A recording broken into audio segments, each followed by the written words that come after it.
There's 9 days left in October, and that means wildfire season is coming to a close soon. It's been an active wildfire season in our state, and according to the Northwest Interagency Coordination Center, more than 250,000 acres have burned across Washington state. So when will our focus shift from fire to snow? To discuss more about fire season, we're joined by Ryan Rodruck of the Department of Natural Resources. Thanks for being here, Ryan. Thank you for having me. What have been the biggest challenges DNR has faced this fire season? Well, the challenge that we faced this season was obviously a very long and dry fire season. Thankfully, what we are going to see looking into Friday and Saturday is the end of that season. We are expecting a season-ending precipitation event to move through western and eastern Washington, and that will pretty much wrap up our fire season for the year. We should still expect to see a few starts here and there, but the chance for a catastrophic or costly wildfire developing on the landscape is minimal at this point. Well, I know there were many fires that were major headlines towards the end of fire season. Which fire, in your opinion, this season posed the most danger to the public and fire crews? We take all the fires that develop on the landscape, especially in that eastern Washington wildland-urban interface, very seriously.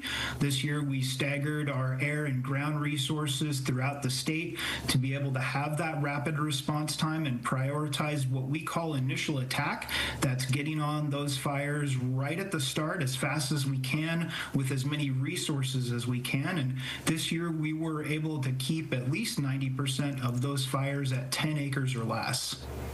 Can you talk a little bit about the total amount burned and how it compared to previous years?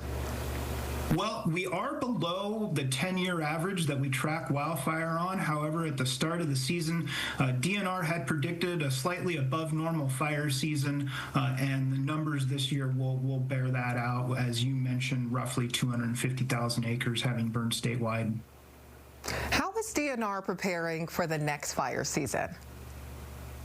We again will have an aggressive initial attack posture with those air and ground resources, with resources staggered throughout the state in order to address the fires that develop on our jurisdiction and to exercise those mutual aid calls when they're requested. Is there anything that landowners can do right now until the next fire season or ahead of the next fire season to help prepare and protect their land? You can prepare and protect your land right now and get a game plan going right now, especially if you live on that wildland-urban interface. Do those little chores around your property that's going to get your home hardened for next fire season, clearing debris around your property, making sure that there's no limbs overhanging any structures. And what this does is not only protect your property should a wildfire move through, it will allow our crews to engage in that structure protection in the event that the worst does happen. And we know there's a lot of planning that goes into this and into fighting these fires. How are resources looking like for next season? We know money and resources as a conversation, especially as we look forward to the next few seasons ahead.